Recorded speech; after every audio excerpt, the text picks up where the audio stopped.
तर मित्रांनो आलो आहे आता डुळ्यावरती। तर आता ही मिरवणूक पण आता वरती आहे। तर मित्रांनो आलो आहे आता तळीवर आणि आता हीच ती तळी आहे, त्या दिवशी साफ केली होती ना। आणि आपण तिथे आहे ना ती शिमग्याची पारद म्हणजे मासे पकडले होते।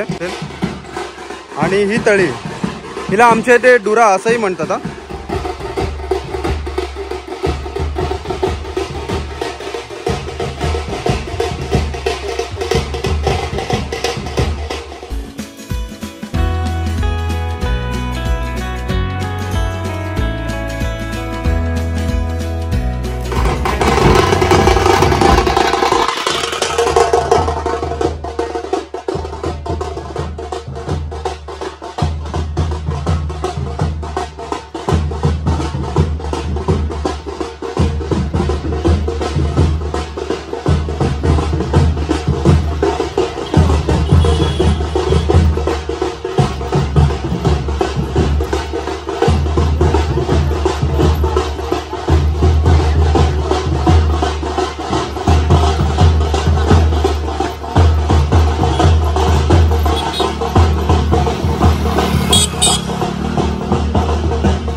हा आला दोघं एक।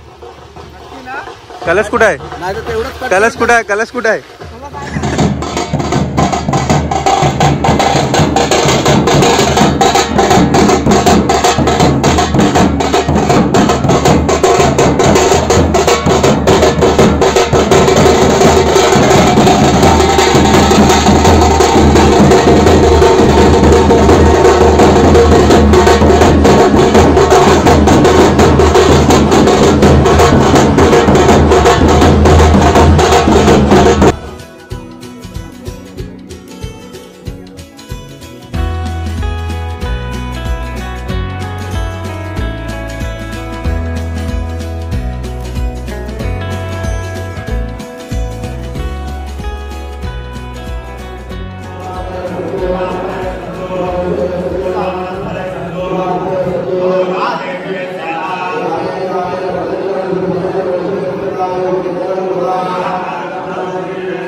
उपरी कलश प्रतिष्ठापनेचा संकल्प करून महागणपतीची पूजा आणि गणपतीचे आशीर्वाद घेतलेले आहेत.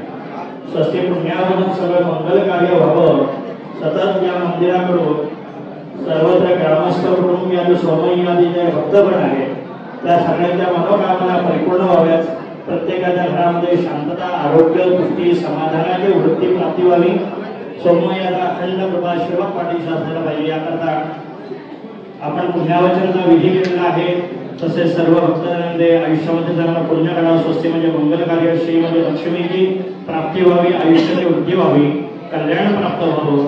नांदी श्राद्ध केलेला आहे.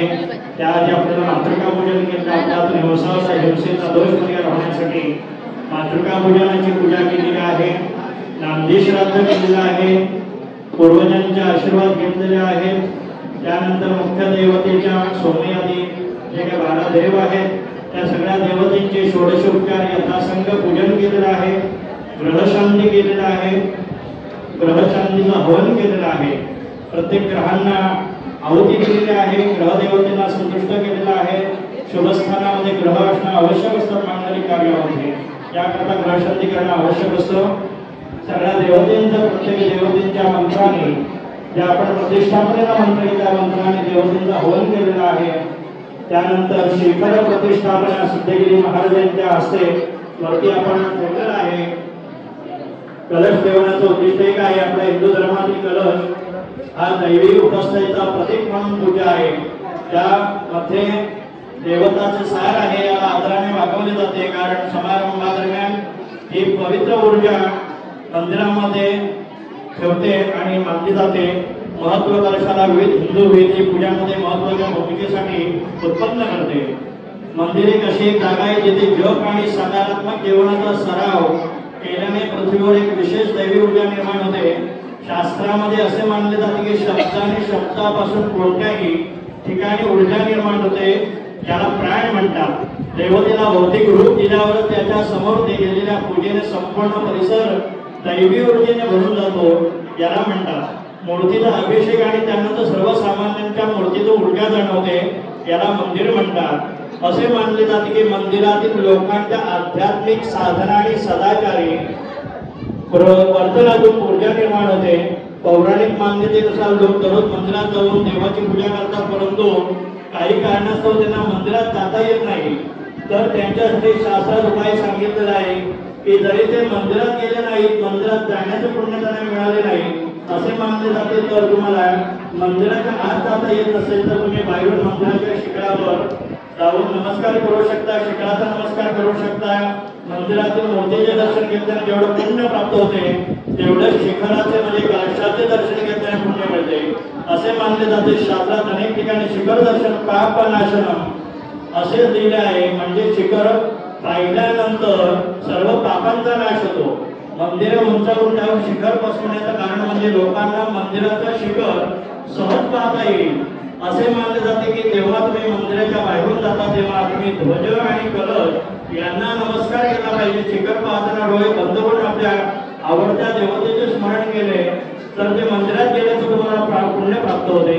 अशासाठी आपली कलशमूर्ती प्रतिष्ठापना सांगितलेली आहे. त्यानंतर क्षेत्रपाल बळीची पूजा केलेली आहे. भूत प्रेत पिशाच वाईट अदृश्य शक्ती मंदिरामध्ये प्रवेश करते. त्या वाईट शक्तीला आपण ज्यावेळी शुभकार्य करत असतो असुर शक्तीचा प्रभाव असतो. असुर शक्तीचा प्रभाव नाश करण्यासाठी क्षेत्रपाल बळीची पूजा सांगितलेली आहे. त्याप्रमाणे क्षेत्रपाल बळीची पूजा आपण केलेली आहे. त्यानंतर पूर्णाहुती केलेली आहे. विशेष प्रकारच्या आहुती देताना अज्ञानाने कमी जास्ती झाली तर ते देवतेला मान्य होत नाही. म्हणून पूर्णाहुती विशेष तुपाची झाड सोडायला सांगितलेली आहे. त्यामध्ये हळद कुंकू वापरायला सांगितलं. हळदी कुंकामुळे स्त्रियांचं अखंड सौभाग्य प्राप्त होतं. वेल वाहायला सांगितलेलं आहे. वेलामुळे समृद्धी प्राप्त होते. श्रीफळ घातलेलं आहे आणि त्यानंतर तीळ घातलेल्या तिळामध्ये पापंदनाशक अशा प्रकारचे पूर्णाहुतीचं आपण इथे सांगता केलेली आहे। आता सर्व देवतांची पूजा करून जे काय मंत्रोले अभिषेकाचं पाणी होतं ते शुद्धीकरण आपल्या मंदिरामध्ये केलेलं आहे। सगळ्या भक्तजनांचं शुद्धीकरण केलेलं आहे आणि आता महाप्रसाद नैवेद्य दाखवून सगळे आपले सांगत आता करायचे आहे।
तुम्ही सकाळपासूनचा संपूर्ण व्हिडिओ पाहिल्यात तर एकदा आपण जाणून घेऊ सकाळपासून आपण काय काय केलं। तर सर्वात आधी आपण आहे ना मिरवणुकीचे जलकळश आणले, तळीतून मिरवणुकीचे कळश आणले, त्यानंतर पुण्यवाचन झालं आणि त्यानंतर कलशाचं आपण तिथे पूजन केलं आणि मग त्यानंतर महानैवेद्य आणि महाप्रसाद झाला आणि आता आहे ना मंदिरामध्ये भजन होतं आहे आणि थोड्याच वेळा सांस्कृतिक कार्यक्रम म्हणजेच नमनाची सुरुवात होईल। तर संपूर्ण व्हिडिओ तुम्हाला कसा वाटला हे कमेंटमध्ये मला नक्की सांगा। व्हिडिओ आवडली असेल तर व्हिडिओला लाईक करा। तर भेटू आपण अशाच नवीन व्हिडिओमध्ये, तोपर्यंत स्वतःची काळजी घ्या। Bye bye. आपल्या सर्वांचं लाडकं आराध्य दैवत सृष्टीचा दाता करता करविता भाग्य विधाता चौथ्या कलावजांचा कलादार बुद्धीचा बुद्धिदाता विद्येचा विद्याधर श्री गणरायाला वंदन करू।